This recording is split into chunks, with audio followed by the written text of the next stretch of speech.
Hey there, guys! Welcome back to Rad Boys Club. I'm Carter, as you may or may not know. You might be asking yourself, where am I sitting? Where's Leo? Why is it just me? I get it. It's kind of weird, but here's a little bit of an update before I get into the title of this video, which you probably saw, which is my way too late top 5 albums of 2016. So yeah, here's a bit of an update.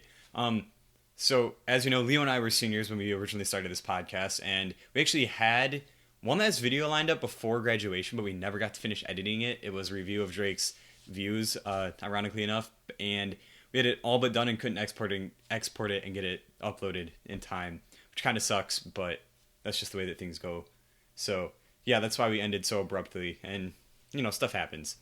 In terms of why I'm doing this and Leo is not, Leo is actually at Michigan State University right now, studying journalism at the moment, but he says that's a little bit up in the air. I don't know. Ask him on Twitter at OVVALS, whatever. And I stayed home. I'm going to community college. Judge me, whatever. It's cheap. Can't knock the thriftiness of it. So, it's whatever. So yeah, I have a camera now. I have a Canon EOS Rebel T5i, whatever it's called. That's why this looks really whatever. Don't pay attention to my messy bed in the background. That's bad.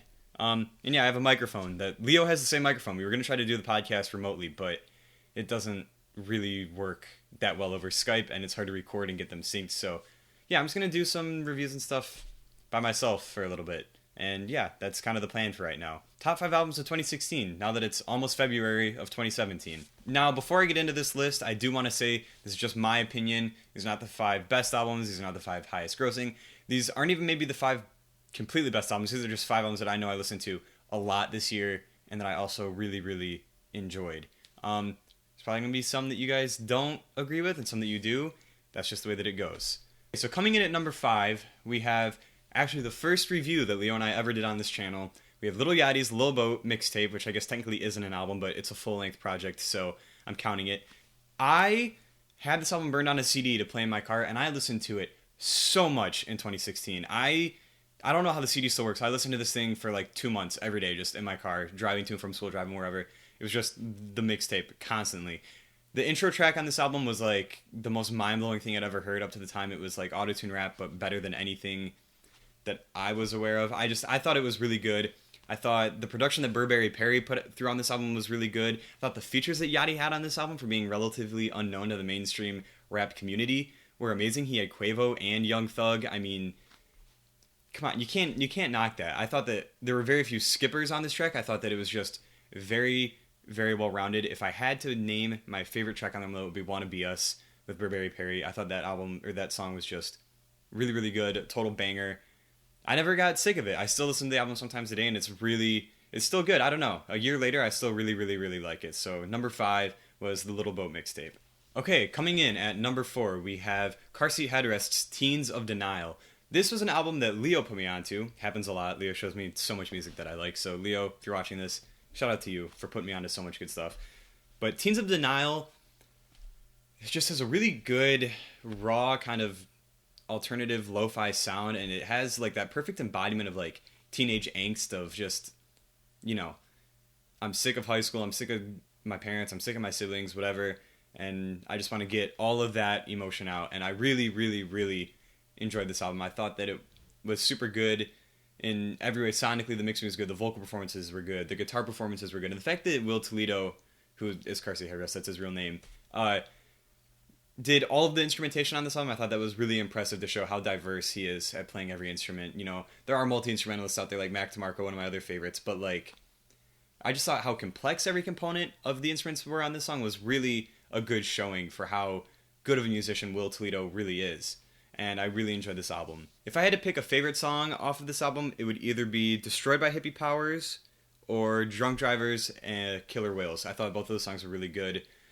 Super like, I don't know, just heavy in like the perfect sense, not too heavy but not too light, and I really, really, really enjoy this album overall. Coming in at number 3, we have Skepta's first LP in 5 years, Konnichiwa. If you're not familiar, Skepta is a grime artist from the United Kingdom.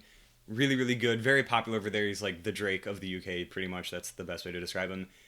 I really was impressed with this album. I can't say enough nice things about it. It's very refreshing if you're kind of burnt out on American hip-hop to listen to a grime LP.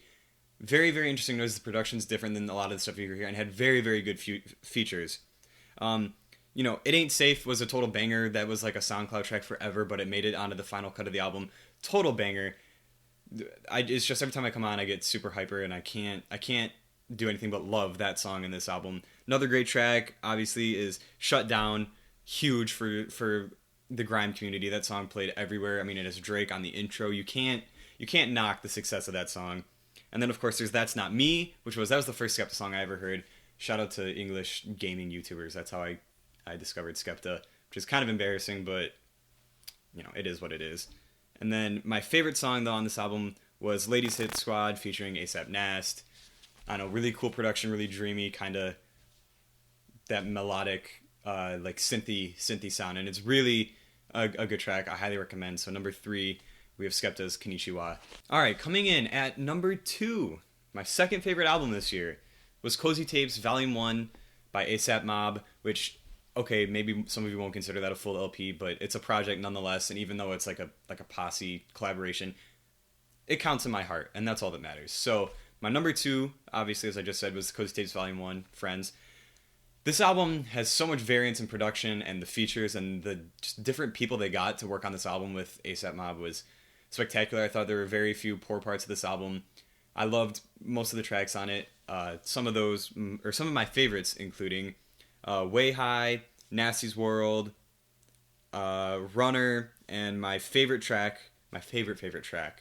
on this album, Telephone Calls, which if you know me, I'm a huge Tyler, the Creator fan, so that just makes sense that would be my favorite album. But I thought that song really made Tyler come out of his comfort zone and just kind of try something new. And it's really impressive how he's changed as a rapper and as an artist since he started, all those years ago, back in like 2009 or 2010. And it's kind of crazy how different his style is and how much his voice has changed, but he just keeps getting better. Everything Tyler does, every album is better than the one before, and every feature he's on is better than the one before. And it's just, he keeps progressing. He keeps moving forward, and you can't knock that. And people complain that his sound has changed or that he's not the same person. You can't blame the guy. His life has changed a lot. It is what it is. So number 2, ASAP Mob, Cozy Tapes Volume 1, Friends. So yeah. All right.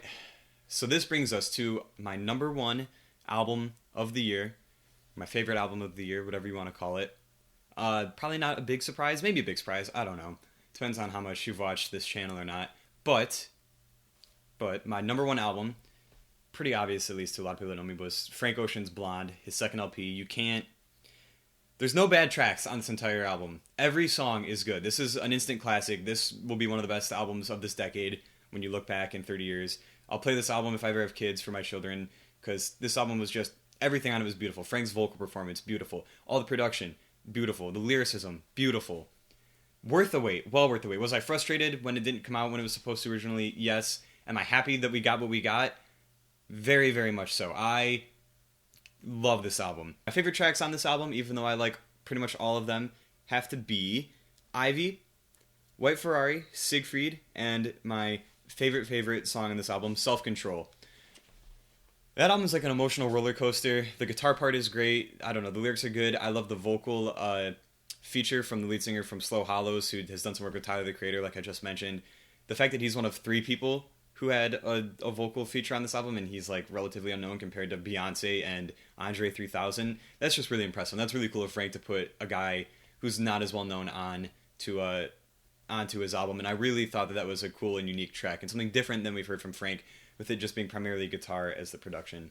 So I don't know, this album was just amazing. So that about wraps up for my top 5 albums of 2016. Tell me what you think your top 5 favorite albums were in the comments, please.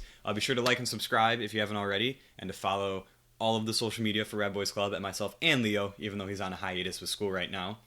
And yeah, thank you for watching. My name is Carter, and have a good one.